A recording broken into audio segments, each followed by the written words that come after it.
Tá com muito estresse? Então, quer dar um jeito nisso? Chega mais, vai ser bem legal. Namastê. Om Namah Pranavartaya Shuddhajnanikamurtaya Nirmalaya Prashantaya Dakshinamurtaya Namah. Om Shanti Shanti.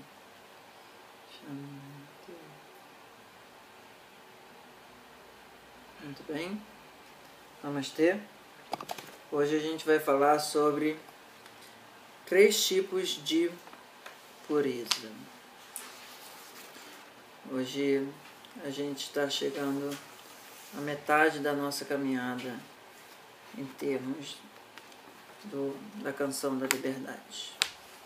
Bom, quando a gente fala de pureza, a gente muitas vezes tem uma noção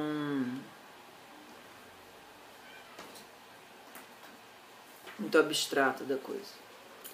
E aqui no Astavaka a gente vai ter uma noção bastante aplicável disso. Pureza, a gente vai falar através do nosso corpo, mantendo ele saudável com uma alimentação adequada, pranayama, respiração, limpeza física mesmo.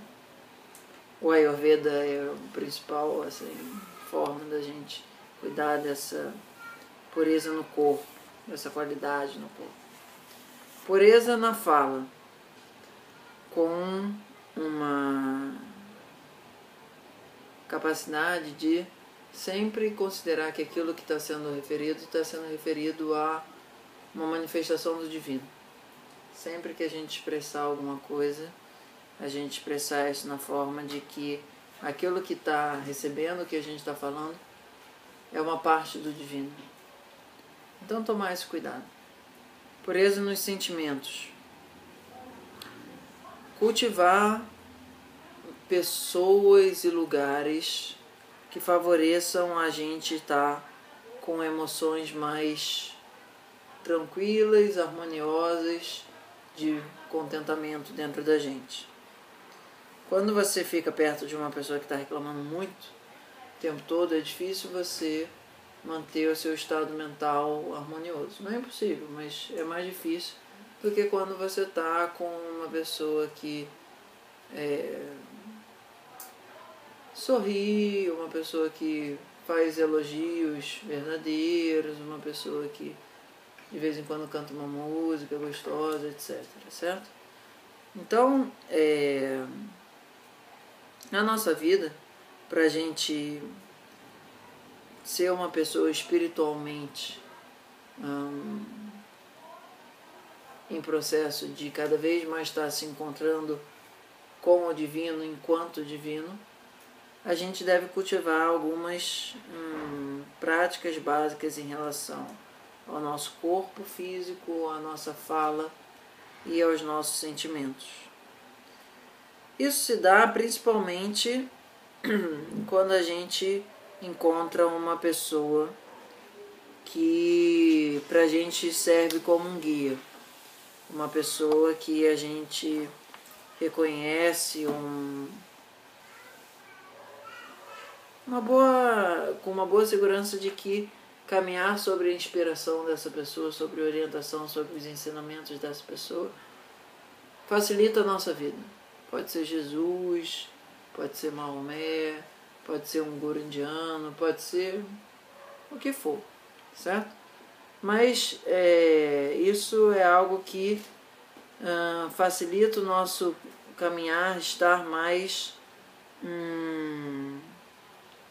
significativo e aprofundado. Dentro da cultura védica,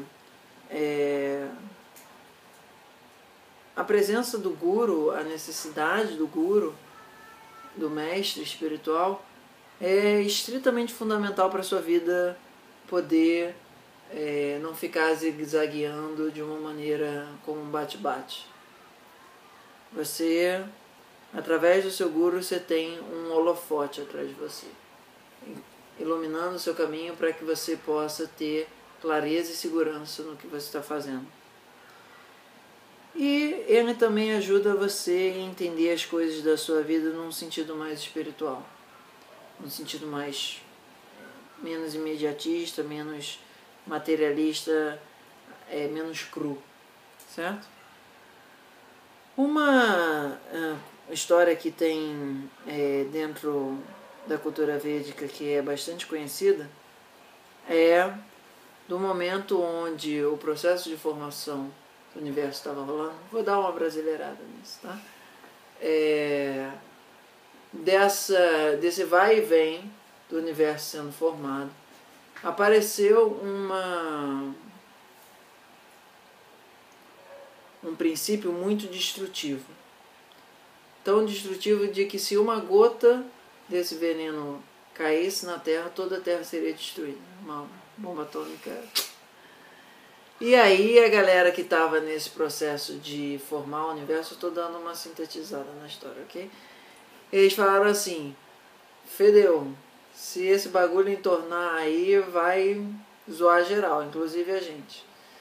Aí eles apelaram e chamaram um mestre ali. No caso ali era Shiva. E falou: Shiva, manda uma Shivaya, o bicho tá pegando, assim, a gente precisa de uma ajuda aí, porque a gente não tá conseguindo lidar com as consequências desse processo. Isso é um ensinamento interessante, assim.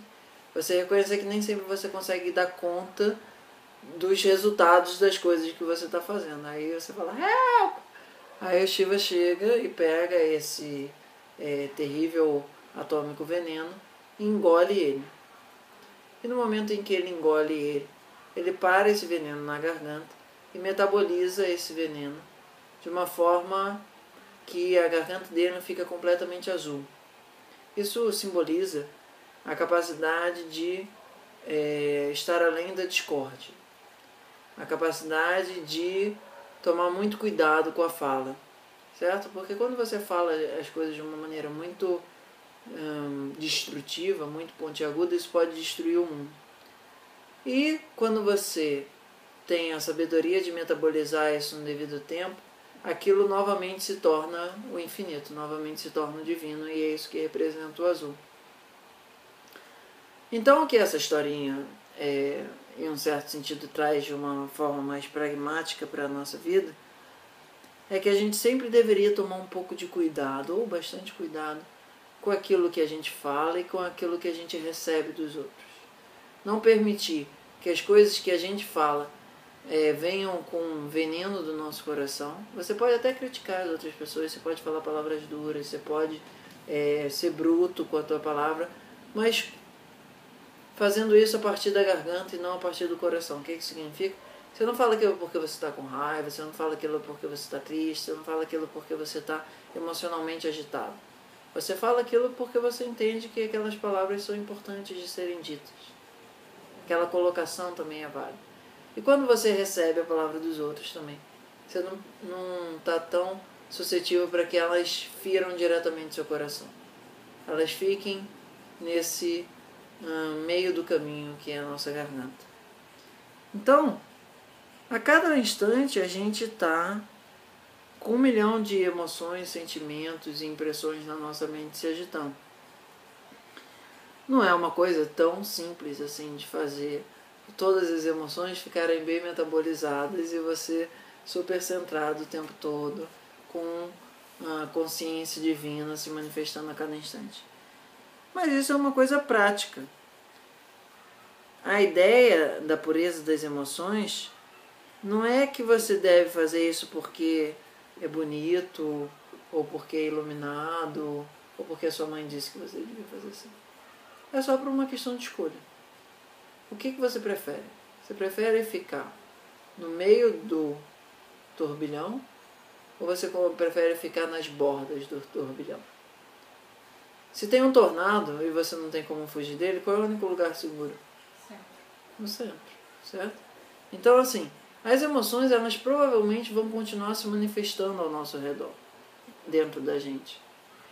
Mas no centro delas existe a calmaria, por mais que do lado o Twister possa estar assim, jogando caminhão hollywoodianamente afora, certo? Então, a questão em termos de uma caminhada espiritual não é exatamente estar além das emoções, é estar centrado diante delas. Então a prática de cultivar um discurso onde tudo seja reconhecido como divino, inclusive onde a outra pessoa vai ser, que vai receber aquilo. A outra pessoa que está falando também ser divino. E no meio do caminho existia um processo de metabolização da discórdia, de metabolização das palavras ásperas, de uma forma onde elas saiam e entrem de uma maneira centrada, é uma das coisas mais importantes que a gente tem para manter a nosso sistema emocional sem que a gente cole nesse meio do caminho. Porque senão, o que acontece é que a gente acaba ficando muito suscetível a todas as nossas emoções que estão acontecendo para cima e para baixo. Você pode ficar falando horas e horas, dias e dias, eternidades e eternidades. Mas isso não quer dizer que as suas palavras vão ter uma profundidade ou que elas vão ter uma importância. Quando a gente se olha de uma maneira mais profunda, mais espiritualista, a gente vê que muitas das palavras que a gente fala são, em um certo sentido, uma perda de energia vital. A pessoa não está ali para escutar aquilo, você está falando aquilo de uma maneira apressada, não devidamente metabolizada. Quando você começa a tomar muito cuidado com a sua fala e você começa a ter muita consciência do processo da fala, toda fala se torna muito divina. E aí sim ela tem bastante impacto no nosso dia a dia. Dessa forma, não é preciso você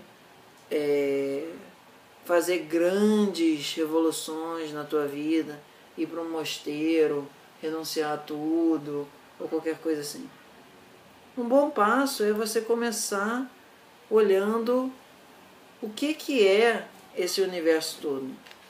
Será que você é separado dele? Será que você pode, de alguma forma, estar fora dele? Será que de fato você ir morar num mosteiro é o caminho para a tua espiritualidade? Será que você renunciar aos seus bens materiais de fato te torna um santo? Muitas vezes a nossa principal questão é lidar com a nossa mente, lidar com as nossas emoções, certo? Pode ser uma fuga, né? Pode ser uma fuga também, né? Não necessariamente o renunciante, não é que você não é que seja errado isso também é um caminho. Mas o ponto é que quando você renuncia a algo é porque você, a princípio, tem duas coisas, A e B, certo? Isso daqui não sou eu vou renunciar a isso e vou ficar só com isso. Num passo mais integrado, não tem nada para ser renunciado, porque não é possível a renúncia num sentido mais completo da coisa. Aquilo é tanto divino quanto você. Então não é verdadeiramente possível você completamente renunciar a nada, porque de alguma forma você e o divino são uma coisa só, aquilo e o divino são uma coisa só, logo aquilo e você são uma coisa só. Então mesmo que você esteja longe, aquilo dali em alguma forma ainda faz parte do divino, que é uma coisa só. Se esse papo fica muito louco demais, relaxe. Respira, tranquilo, tudo bem, você continua vivo, ó. Deixa um tempo de digerir isso e vamos assistir um pouco mais dessa história agora, ok? Vamos nessa? Preparem, apertem os cintos, o avião vai decolar voo, ok? Já deu para entender bem o assunto. Isso. De Grudel. Espaço Ayurveda, seu recanto de bem-estar no Rio de Janeiro. Namastê.